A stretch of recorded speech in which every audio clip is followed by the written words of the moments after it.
So, hello, what's up guys? So, for this video nga po ay tuturuan ko kayo kung paano yung gawin yung nagte-trending na application ngayon na kung saan is ginagamitan po siya ng AI. Okay, yung parang nagmumukhang malaki po at macho yung ating mga katawan. Okay, so kita nyo naman po siguro sa thumbnail natin.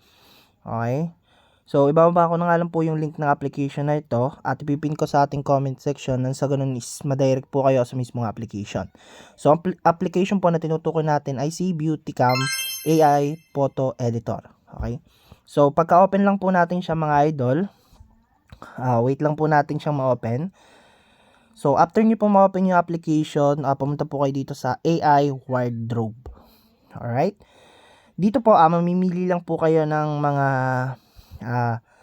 photo po na gagawin ng AI. Okay, so for example itong picture na ito mga idol. Okay, so marami kayong pwedeng pagpilian. Ayan, so yung mga hat, ayan. So ang gusto ko is yung nagte-trending ngayon, so dito nyo siya makikita sa him. Alright, then ito, click mo lang tong nakasando na to. Alright, so may loading siya. Okay, so trending na trending kasi itong application na ito dito sa Pilipinas ngayon. Okay, so wait lang po natin siyang mag-process.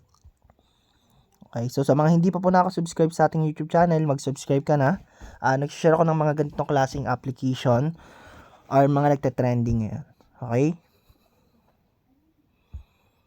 so wait lang po natin siya. Alright, so medyo matagal kasi nga hindi naman talaga biro yung mag-edit na ganyan, 'di ba mga idol? So si AI nang bahala. So as you can see naman mga idol na nabago na yung photo, 'di ba? So hindi mo siya akalaing AI, okay? So para talaga siyang totoo. Okay?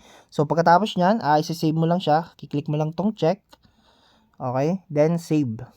Okay. So pwede mo na siyang ma-save. Okay? So edit pa tayo ng isa. Okay? So ito. Yan, na-edit ko na yan. Pinapakita ko lang sa inyo kung paano yung tamang gagawin dito mga idol. Okay? So, wait lang. Okay? So, balik ulit tayo doon dito sa him. And then, click mo lang to. Yung trending na nakasando.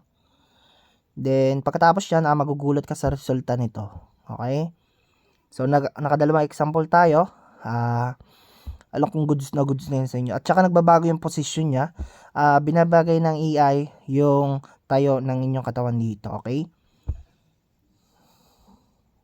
So, wait lang po natin siya. Medyo matagal lang po kasi yung kanyang loading talaga. Okay?